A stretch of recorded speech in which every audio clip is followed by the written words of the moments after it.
All right. So, but anyway, this will be our agenda today. Are there any questions before we get started? Okay. All right. So, first off, is that I don't know what you've seen about Ultra, but it has been completely redesigned. It is the update, or I should say, the the new LMS is designed for to be much better on mobile devices. When the original version of Blackboard was adopted here at Northern, I think that was 2010, or maybe it was 2011. Anyway, it was a long time ago. And mobile computing wasn't really that big of a thing. Now, tablets, phones, things like that are a huge part of the student experience. And so Blackboard Ultra allows people to have the same experience uh, in their course, no matter if you are on a computer, on a phone, or on a tablet. Um, but to do that, it had to simplify some things, which is good, but it does take a little of that sort of I guess it adds consistency at the expense of customization. So you don't have as many customization options, but we have gotten a lot of good feedback from the students around the fact that all the courses there's a little more uniformity among courses, so students find it overall easier to navigate. Um, you know, so that's a good thing. It also, I think, it was a much needed upgrade because, we want to make sure that students, no matter uh, where they come from or who they are, or whether they are differently abled or not, um, they all have access to the tools they need to learn. And this upgrade is a big step forward there. It provides a lot more accessibility and ways for you as a teacher to check to make sure that you are providing good accessible content too. So that's a great improvement. Before we really get into this, I will tell you that this site on Ultra here we have a lot of information, almost in some ways too much, because it can almost be overwhelming. But if you go to this particular address on our web page, and click the Ultra tab, you'll see there are a couple of things I want to point out to you here. This what's new in Ultra and the feature guide are a couple of things you're really going to want to make sure you pay attention to, or I think they're useful. The what's new is, I think, it's really great because Blackboard has spent a lot of time and effort into improving the Ultra course view. In the last year, they've really ramped up their development. They've added people to the development teams. They've, um, you know, and now improvements, right? They're coming out. We get these monthly updates, and where they used to drop 2 or 3 improvements, now we're seeing dozens of them every time. And some are big, some are small, but they really are making a lot of improvements. I know. Um, right now, some of the new things that are going to be coming out are they're making a lot of improvements around rubrics and the grading. We're always getting feedback, and we're always giving that to Blackboard. So we're at CITL, we're trying to take an active role in improving the LMS. So if you do have feedback, make sure you let us know. But part of this is an ongoing process. It's never going to be perfect, but they are adding a lot of great things. They're you know making improvements with each month, each new release. So it gets better each time. So I think that's very positive. We also have this feature guide here, which gives you a side-by-side comparison of the features that are available in the original course view as compared to what's in Ultra. Actually, I should need to keep going here. So you see, this is the feature guide. It will tell you if, and this is an old shot, but it will tell you if something is available, if it has been discontinued, if it is being researched, which means that they're still developing that particular tool for the Ultra course view, or if it's available, but maybe it's changed, so they say available with limitations. So it may have changed a little bit. But this feature guide is a great place to come to check out and see kind of how the two compare side by side. We do our best to keep up on this, but they are, as I mentioned, they're dropping these improvements so fast that it is challenging, to say the least. The what's new is where you can go to see what are some of the latest features that have just been added and some of the features that we expect to be coming soon. We do get frequent updates on this, and generally they've been pretty good when they give us the roadmap sessions. Stuff that they say is about 0 to 3 months out. It's pretty much to the finish line. They're just tweaking some things. So generally, if you see something in this coming soon, that means that they are, it has been developed to the point where it's pretty much gonna drop. Sometimes, things are a little further out on the roadmap, may not get developed along the timeline they thought, or they may eventually end up getting, sometimes they just get, they don't get developed fully, or it changes. But this is a great place to come and see what's coming and some of the new features that have just been added, and we'll have a brief explanation here too. You can always ask us as well, contact us. Some of the changes I like, and you probably already familiar with some of the changes on the base navigation page, one of which is the activity stream, which consolidates activity from all courses. It is customizable, so that means that the end user controls it. So that's sort of something just to be aware of. Just because you have set a due date or posted something new in class doesn't necessarily mean that the activity stream notification will be seen by your student, because they can control which notifications you want to see. If you, instructors, I'm sure you have already probably modified your own activity stream notifications, because it can get overwhelming sometimes, especially if you have several classes with all of the changes that you get notified about. So, a lot of times that's a reason for people to turn those things off or turn them down. The calendar, which is, we have the calendar tab there, that just also consolidates all courses. These universal things available on the base navigation page that are helpful for managing your course load and for students to manage their coursework. The grades tab is, I think, a nice improvement, because that's an area you can, and it still needs to be improved more, but what's nice about it is it has all your courses in one location. You can go there to see if there's new work turned in, so you don't actually have to enter all of your courses one at a time, right? To see if there's new work. You can just go here to this grades tab, and if there is new work, you can actually click into it from the grades page here, which is nice. There's this assist tab as well, which is where students can go to connect to additional campus resources. Anything from tutoring to counseling to where to go to get free food. So all of the other campus services are available there. So I think that's also a nice addition. The announcement pop-up is a big change in Ultra. This puts a pop-up in front of a student if there's been a new announcement in your course. So if you've created a new announcement in your course and a student has not entered your course since you've posted that announcement, or since it has been posted, because you can schedule them ahead of time, the student will get this pop-up first. They have to click through it.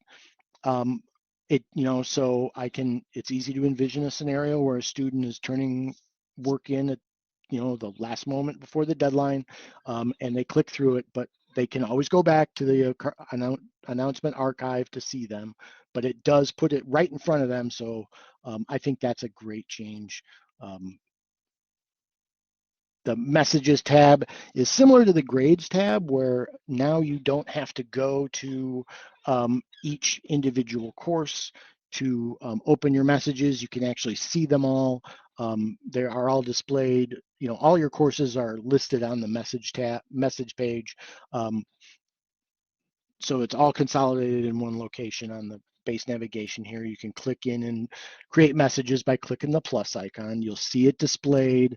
There's a little bubble by the message thing. They've actually improved that now so that there will be a little number in there if you have new messages. And then when you click um, over into the message page, it will you'll be able to see the new messages, and you can click in from that base navigation page. You can also access your messages by clicking the messages tab at the top inside of your course. Again, you're going to click the plus icon anytime you want to create a new message, but if you have questions about that, we can go over that a little more at the end. Yeah, we talked about that. Another thing that I like is this gradebook list view. What it does is, and there's a list view and the traditional grid view. It's not gone away, but you have all of your assignments in this list view. You can actually click the assignment to enter into the grading workflow. Another change in Ultra is that now as you grade, you can grade things as they come in, and grades don't get posted automatically when you finish grading them. They hold on to them until you post them. It's actually added an extra step. This is nice because you can hang on to stuff and grade it as it comes in, and then post all the grades at the same time. So you don't have to, worry about, say, students sharing work or answers to tests or things like that. And you can also edit the items by clicking the three dots or the kebab. So it'll take you right into the item to edit it if that's what you need to, so you can get there right from this gradebook list view. Another nice thing in this in the gradebook in the list view is there's not just the gradable items, there's also a student list view. So, and from the student list view, you can do quite a bit of stuff. You can add accommodations in the list view, which is, that's another big change that's happened in Ultra is if you have a student who needs accommodations, like say 50% more time on a timed test, you add that here to the actual student. So what that does, like in original, what you had to do is you had to add it to each assessment, add an accommodation for a student to each individual assessment. Now you just add that accommodation to the student's or to the student itself. What happens then is that anytime there is an assessment with a timer on it, that student will automatically get that extra 50%. And the other nice thing about this student list display is that this is where you go to get your date of last access as well.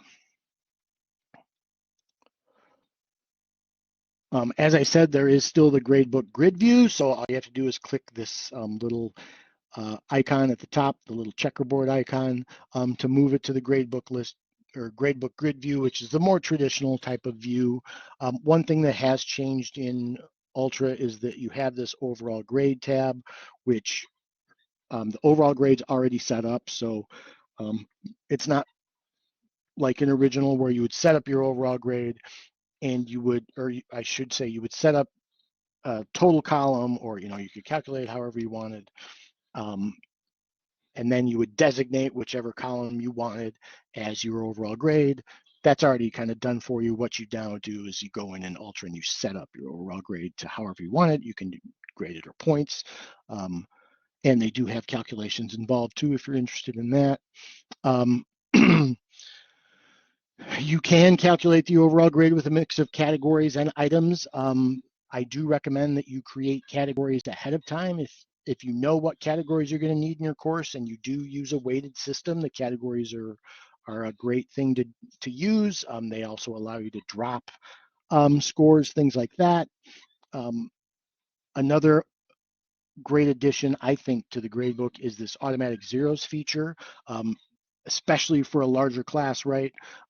What this does is the automatic zeros, and you can turn this on and off, and You can do it during the semester, and it will ask you if you want to keep your automatic zeros that are already there or not, or clear them. But what it does is it adds a zero to a student's score if they go past the due date without submitting an assignment. Like I said, this is great for larger classes where, you have a lot of students to manage.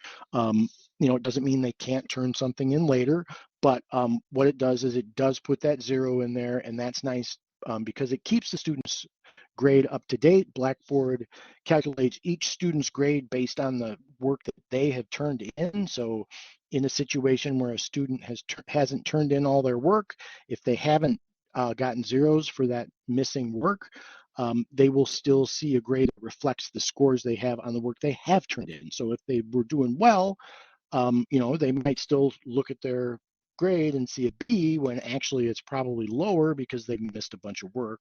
And, but because the zeros aren't in the grade book yet, you know, Blackboard doesn't know it. So that automatic zero function is a nice way to deal with that. They did actually, this is an old slide. I needed to change this. This extra credit has changed. They have added, that was something instructors were asking for, and we were asking as well, but they have now added the extra credit, or the ability to add extra credit questions to tests and assignments. You can also, and you can use that now to create an extra credit assignment. One thing to keep in mind is that the extra credit does have to be in a category, because if you have it as a standalone category, you would have to add it to your overall grade. And in a weighted system, if you add it as, like an extra credit would be a 0%, it wouldn't have any weight, so it wouldn't affect the grade. And in a points-based system, if you would have to add it manually. So you can do it this way now. Or I should say, in a points-based system, if you have the extra credit as a standalone category, it then adds those points to the point total. So it's not really extra credit. You can, the rubrics are getting bigger now. You can actually, I think, get up to 15 by 15, which is plenty big. You have point and percentage scoring options there. And as I said, you can drop scores. You do this now as part of the overall grade calculation. One thing that is different, and if you have a course that is in original that is deeply nested, you're going to have to, I would strongly recommend contacting someone at CITL, because you're going to want to try to either form a strategy to move your content, or you might consider modifying your original course a little bit to make it a little more conversion friendly file structure, because in Ultra, you only have 2 levels of nesting. This is to make it easier to navigate on mobile devices. Because you don't want to go down real deep. It's a lot of clicking, so they limit you to 2 levels, which is either a learning module and a folder, or a folder and a folder. You can have, like I said, you can have a learning module with stuff in it and folders in it with stuff in it, but that's as deep as you can go, right? If you have anything more, like if you have a deeply nested original file structure that goes down 3 or more levels, when you copy into your Ultra course, what it does is it brings everything up to the top. So it really kind of creates a mess. So that's why I recommend that you talk to somebody, from CITL, and develop a strategy. You can either copy things in smaller chunks, or you can just sort of move some of your files around so that when they move over, they stay in the proper folders and don't get pulled out. One of the things that I think is people maybe don't realize about original is that in the original course view, you've got that left side menu, and you've got some of those tabs like content and information and stuff, and that counts as a level of a folder. So when you convert, that is actually, if you have stuff in your content tab, it will come over in a content folder. So really, anything inside that has to be basically just that one level. So if you've got your content that is nested any more than 2 levels deep, you're definitely going to want to make a plan for moving that over. We also have sequential release, which is nice. You can create a sequential release in your module so that it has to be gone through in order. Couple of things, and I want to make sure that we leave enough time to talk and ask some questions. So before we start talking about course migration, are there any questions about the changes? I know I'm talking about a mile a minute, but we have a lot of stuff to kind of get through.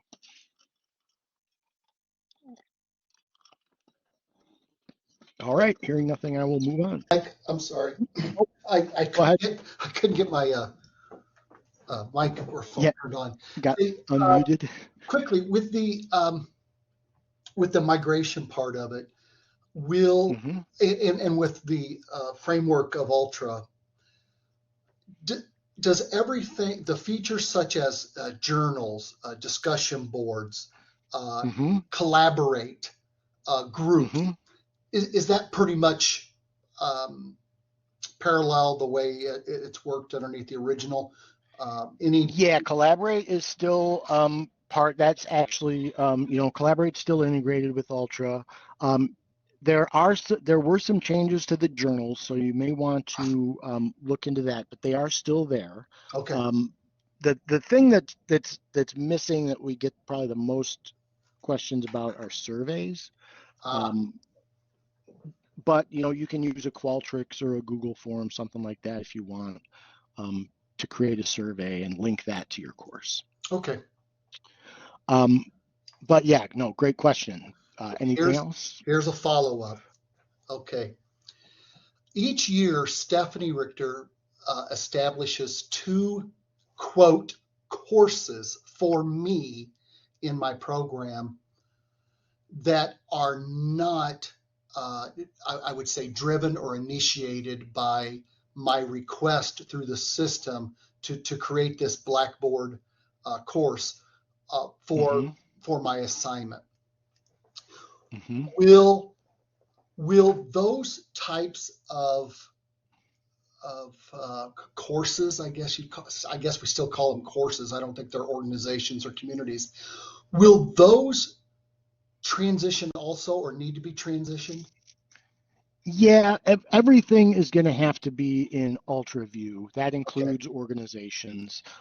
So yes, anything moving forward. I don't know how you and Stephanie handle that, but the course itself, yes, will have to be converted. So what I'm assuming then, and I'm just going to go back on a piece of wisdom you shared with us earlier, is that when Stephanie creates those for me going forward, she's probably going to put those into the Ultra. But what I should do is take the existing 2 courses. They're for the internship and one is for admissions. I got you. And put those into a shell. Yep. Convert them. I would definitely suggest so that. then I can just copy them into, because I copy every year. Yep. Do the yeah, so, and you'll do that same process, but you'll just have your stuff in a shell instead of copying the previous year or whatever. Sounds good. Yep. So that's another good question. That's another thing I like about using the shells is that it's it is very easy. And the thing I forgot to mention is that you can only request a new course up 100 days before the start of the semester. So you can request a shell whenever you want. So you can actually build your course and on your own schedule, which I think is great. All right, good. Any other questions? Thanks, Dan. Okay, so a couple of things quickly before we get into some of the workflows. Remember that migration is not always going to be a straight line. So it's important to sort of expect the unexpected. And don't worry, if you do run into problems, CITL is here to help you. Please contact us right away. Don't frustrate yourself by trying to, get it figured out if you can't, or if you're having problems, make sure you use us. We're a resource here for you to help with this. So don't hesitate to get a hold of us. One of the things you're going to see if you make some copies or do an actual, especially if you do like just like a full over, like original, plop it into Ultra conversion, you are going to see a lot of exceptions. when you copy your content from original. Um, don't worry about that so much. The low priority and the medium priority generally don't affect the way the course works. Um, it's very minor changes. It may be a slight, change to a feature or formatting thing, something like that. It's the high priority changes you want to make sure you check into, because those are things like, unsupported features or, major changes to formatting or things like that. So, but you'll see the exceptions when it will tell you you have some exceptions. You can click onto it and it divides it into these three different categories. Like I said, make sure sometimes because it's very nitpicky and it picks up everything, you may have thousands of these low priority things that you can just kind of ignore. Okay. So if you see a big number, don't worry about it, but do make sure you pay attention to the high priority um, exceptions, because those will affect your course and how it's working. So, as I said, before you get going, you want to take a good look at Ultra and you want to form a plan. Okay, that's probably the most important thing. To do that, again, I'm going to harp on this a lot. I strongly suggest you schedule an appointment to talk with somebody from CITL, because we can look at your courses and sort of make some suggestions on how to best go about your conversion. It may be different for each of the courses you're trying to convert. I do recommend that you get started sooner rather than later on converting your courses. You can try this on your own by using shells, and if you don't like it, or if you mess something up, or if you don't, just aren't happy with the way things are going, you can just throw the shell away and start over. And no harm done, right? Because you copied your material into a shell first. The original stuff is still there. Um, don't worry about um, I think the conversion deadline, because that doesn't mean that your old courses will be converted automatically. They won't. They're going to stay in whatever course you have. It's just the courses moving forward will all be in this original or in this Ultra course. Um, review which tools available we have, and look for things that, if there's a tool in original that you absolutely have to have, it's a deal breaker, as we say.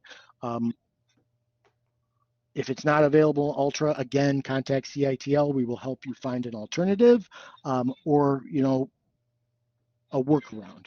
Mike, And the last thing I'm going to say is sign up for this Ultra Transition Academy. We're going to be offering it again in May. Dan, I see you turned on your microphone. Did you have another question?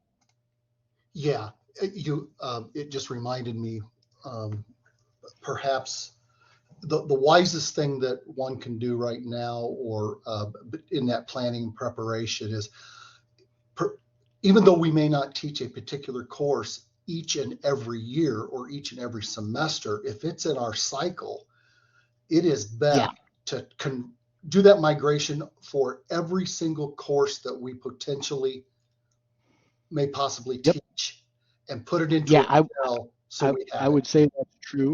Okay. I will say you don't really have to start the conversion process until you're going to be teaching that course. You'll probably know, right? Yeah. But I would assume the semester ahead of time.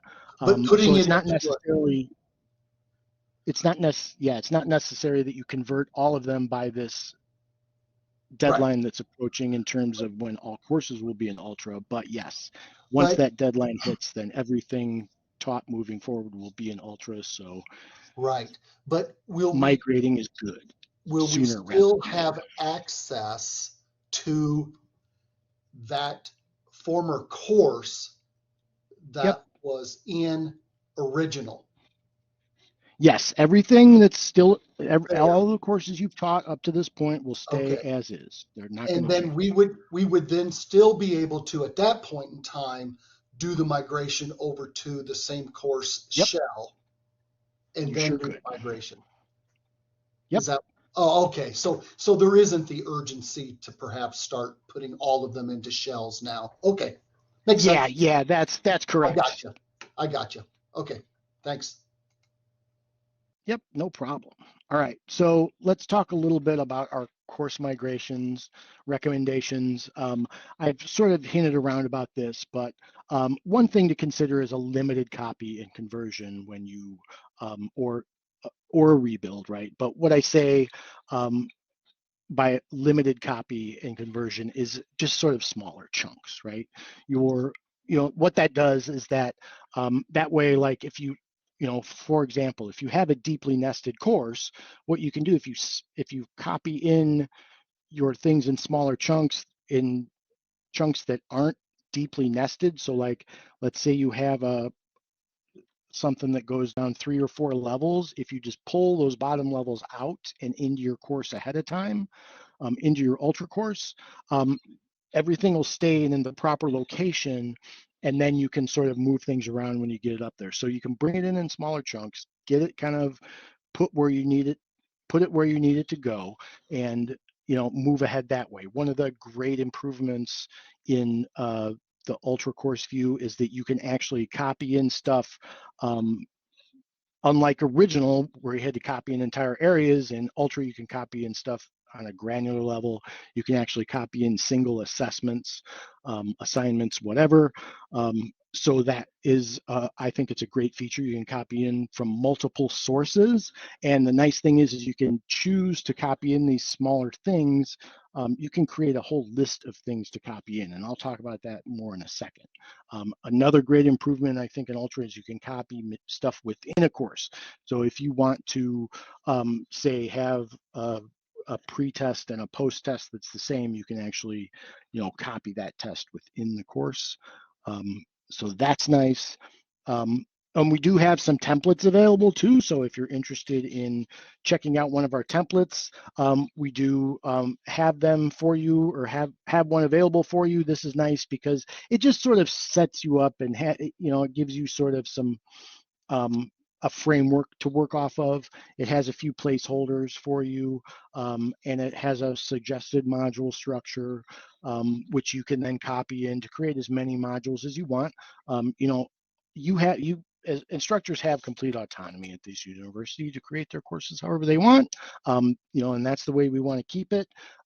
So, again, don't hesitate. Just because you request a template, you're not forced to use it or even use all of it, but we do suggest that you try to keep your course as consistent as possible in terms of its file structure. So that's why we provide you with a template to at least get you started if you're interested. Um, so as I said, you have this granular copy, which I think is really nice. And more on that in a moment. Okay, so when you add items to an Ultra course, you can do it a couple different ways. But this is one thing you're going to see all over Ultra is this plus icon. Um, it'll appear in different spots, and it'll do different things. For instance, you'll see the plus icon in the messaging page too, which will, if you click the plus icon, it will create a new message in your course when you see it in the content area. And if you scroll through your content area, you will see different plus icons pop up. The reason it does that is because if you click it, it will pull up this menu, and it gives you some options. And you can create an item from scratch, you can copy it.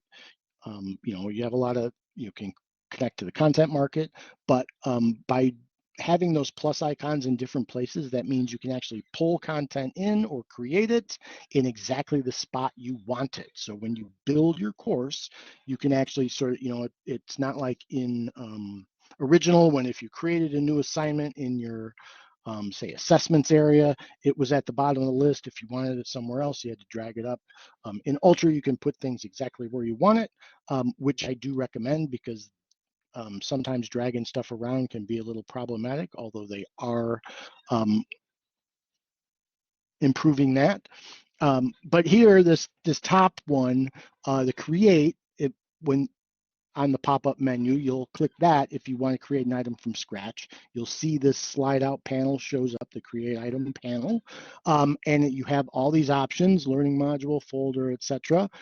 You will not see a learning module if you are inside a learning module. when you click the plus icon because you can't put a learning module inside a learning module. So if some of these choices don't appear, it's probably because of that. Like if you've already gone down 2 levels of nesting, you won't see learning module folder at all as a choice. There's this document, which is allows you, it's really this Ultra document function. It's not simply a Word document. It does allow you to add media. You can create, you can add videos, images, all sorts of things. Format your text. So it's really kind of like a stripped down web page. You can add links, all sorts of things. You can copy in content from other courses. As I said, you can do that granularly, or you'll also probably use this content market, which is a way, like if you want to add a video, something like that, connect to outside content like third-party assignments, things like that. You'll do that through the content market. So as I said, what we suggest is you create a shell. For those of you, if you're kind of new to this and have not created a shell before, you can do this by going to the base navigation and clicking on the Tools tab. On the Tools page, you will see a tile for Blackboard faculty tools. You click that, you'll see 2 choices. You'll click on My Shells, and you'll see in the corner, you'll see, actually, they've changed it a little bit. They've just updated that. The page, now that I'm thinking about it, has changed in this last month. But you'll see a button for Request New Shell. You, as an instructor, can create as many of these shells as you want. You do have to give it a title. I do recommend that you give it a name that's easy to remember. You can name it, if you can name it the name of your course as well, which is a good way to stay organized. Shells are clearly marked, so you won't get them confused. But you click submit, and it creates the shell right away. It takes less than usually just a couple of minutes. Once you've created your shell, what you're going to want to do is open it and convert it to Ultra. When you request a new shell, just like when you request a new course, it currently shows up in the original view. Actually, again, you know what? I'm sorry. This has changed too. This is a recent change. But now when you request your shell, you will be able to request it as an Ultra or original course view course, depending on what you need. If you do just an original course and need to convert it, you will be able to do that. So don't worry about that if you accidentally request an original view course. To do that, you will basically, the first time you enter a course, you'll probably see this pop-up. If you don't see the pop-up, you'll want to click this orange pencil or orange box with the pencil in it to get the pop-up to show up, and then you just click try the Ultra course view. If you don't see this orange pencil icon, it's because the course is available, so you need to click the padlock icon to make sure it is closed and red like it is now. That's when the pencil icon shows up, and then you can convert to Ultra.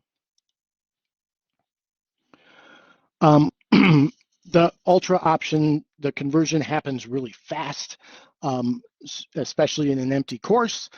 So once you've done that, right, you can open your Ultra shell and start building. Okay, we sort of talked about how we do that, but as you can see, this is an example here of where you see this plus icon is in 2 different areas. And you can, again, you create these items by clicking the plus icon. You can create them from scratch on the Create Item panel, or you can bring it in from other areas by copying it. You can upload things if you have like files to upload. So you can do it all. But that's sort of like a build from scratch type of option, or smaller chunks, right? As I said, you can copy in single items, okay? I don't recommend you build your course by copying in 1 item at a time, but if you have to, you can do that. What's nice about the copy item thing is that you can actually copy multiple items from different courses. So if you have an assessment or assessments in, say, 3 or 4 different courses that you want to use in your Ultra course, you can actually copy them all in simply by navigating via the copy function in Ultra to those courses, selecting them, and you'll see a list of your items to copy. When you have all the items you want listed, all you have to do is say copy items. So you can actually copy from multiple locations all at the same time, which I think is a huge time saver. But once you've done any copied anything over, you always want to check it over to make sure it came over clean. I use student preview a lot, which we'll talk about in a second. But you know, always check things and review your conversion exceptions to make sure you don't have any high priority ones you need to be taken care of. Also, if it's a graded item, make sure you see the graded column in the grade book. I haven't seen it not come over, but I always double check. Okay, the final option is to bulk copy your course. When you do that, and this is what the copy panel looks like when it comes out.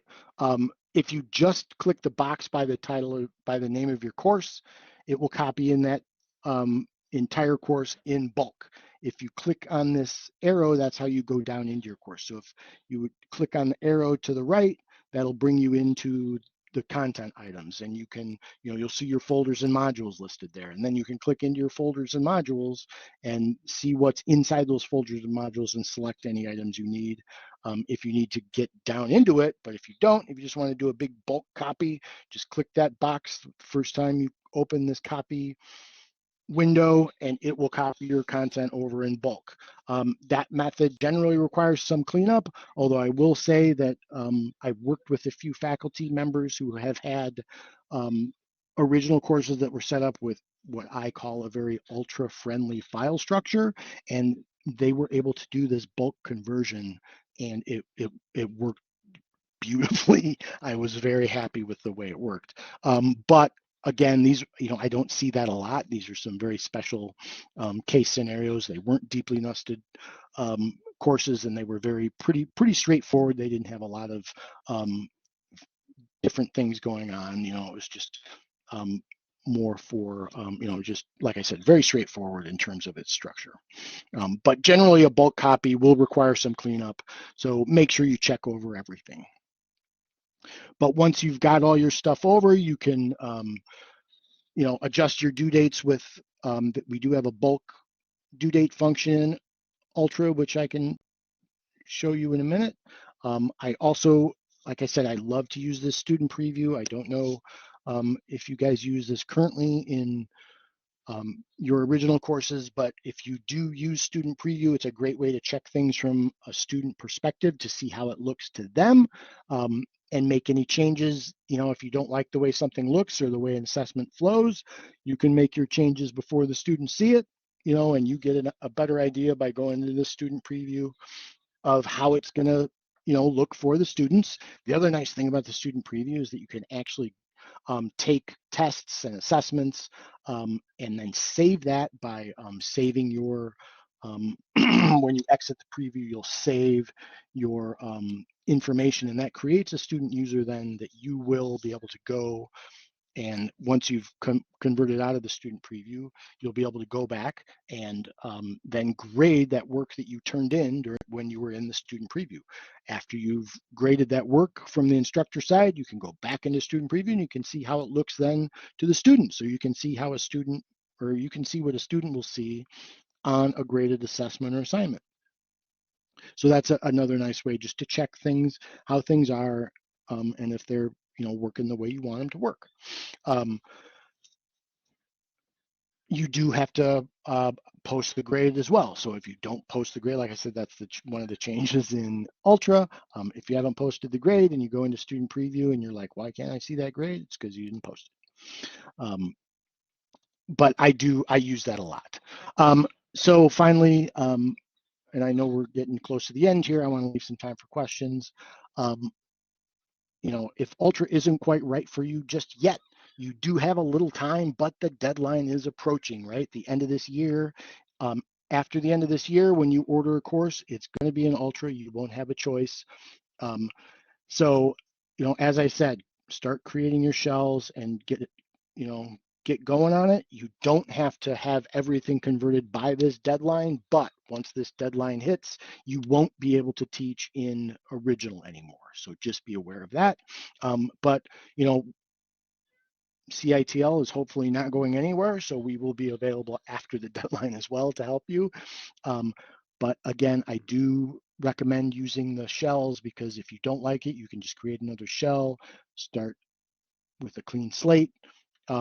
You know, if Ultra, and another thing you may want to think about is, if you don't think Ultra is going to work, you might want to think about, um, you know, is this time maybe to reassess my course and, you know, change some things around, you know? So this is, you know, this is one advantage, I think, or of the conversion, is that it does give you a chance to sort of go in and update your course a little bit. Um, you know, if you need help finding deal workarounds for your deal breakers, give us a call. Like I said, schedule that consultation. This is the website here, or I should say the address here. I will include that also in the follow-up email I send to you. So um, don't hesitate to schedule a consultation with somebody from our staff, because we can, um, you know, we can give you some pretty good advice, I would say. So I know we've only got about 5 minutes left, so I want to be respectful of people's time. So if you have any questions, please feel free to ask them now. I don't have a problem hanging out afterwards, but I do understand that this was scheduled to end at 3 o'clock. So if you do have to move along, um, that is fine, but I will hang out and continue to ask questions if you do have more. So don't feel like you have to rush off. But at this time, I have kind of reached the end here. So if there are any questions, please um, feel free to ask them.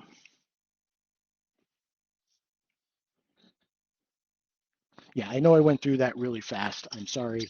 Um, you know, if you learned anything today, I hope it's that it's, you know, important to use a shell and, you know, plan ahead and contact CITL. Okay, that's what we're here for.